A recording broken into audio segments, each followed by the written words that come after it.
So give us your first name and how old are you? My name's Gabriel and I'm 30 years old. And what's your addiction?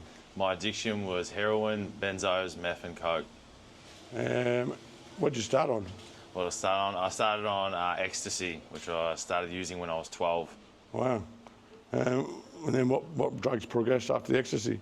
After ecstasy, I started smoking cannabis, and I started smoking meth and speed, and then it slowly progressed to heroin addiction by the age of 15. That's and right. benzo use as well, so yeah. You got any kids? I have a son, yes. And how old's he? 12. And what sort of effects do the drugs have on your life? I've gotten nowhere in life up until recently, because all I did was live for addiction instead of living for life and pursuing happiness. All I was pursuing was a high. Where's your son? My son's in Victoria. I haven't seen him for about 8 years. And is that because of drugs? Absolutely. Was your ex on drugs, or you know? Yeah, she was. Yeah. And explain it, like, for those who don't know what drugs do. You tell me a couple of the worst moments that you went through. If you can think of any. Worst moments, probably becoming homeless. So spending everything that I had and just accumulatively not paying for my way, like rent and board and things like that, and bills, and just becoming homeless and on the streets and just living life for addiction. And another low point would be when I did 7 months jail in 2022.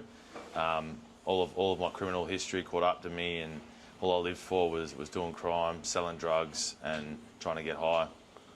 And what effect did the drugs have on your family? They broke my family apart, really. Only since coming into Shalom and being sober for 9 months has my family actually started to really come together again, where my brother and my sister and my mum, we all talk to each other now. We're all good, and you know, we've reconciled after years of me screwing up constantly. How long have you been here? I've been here just over 9 months. And what do you reckon's changed in 9 months? In 9 months? So for me, the biggest things that have changed is definitely my anger. I've started to get a control on my temper. I've started to become more empathetic and show more empathy where it's needed, and sympathy instead of just blatantly being how I was. And besides being an addict for 17 years and finally becoming 9 months sober, where I wouldn't go a week or two without drugs in the past, that's been a big change. And financially as well, like, I have money in my bank account. I'm debt free after almost about 20 grand debt. I have a car. I have prospects for a job. Like, you know, I've been working on and off, so it's been really good, and I've changed a lot, I feel. That's a hell of a lot in 9 months, mate. Debt free, car, cash in the bank. Yeah, absolutely. Family restored.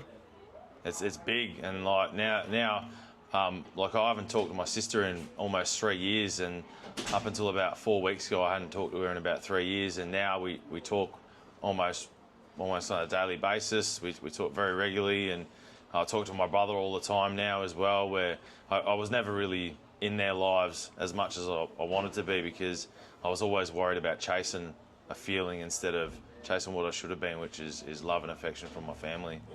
Best and worst thing about Shalom? Best and worst thing? Best thing is I've been able to change my life from being a criminal to actually being a contributing member of society. Worst thing is I can't really think of too many bad things about Shalom, to be honest, because I've needed somewhere to change where I couldn't change, and this place has helped me do it. Early starts, 20 blokes in a shower. I'd say probably one thing is there's a lot of blokes in one house, so that can cause a lot of catastrophe, but it also allows me to grow as a man, and it allows me to accept change and deal with change as it comes. I might be to say, is someone caught up using drugs but just not doing nothing about it?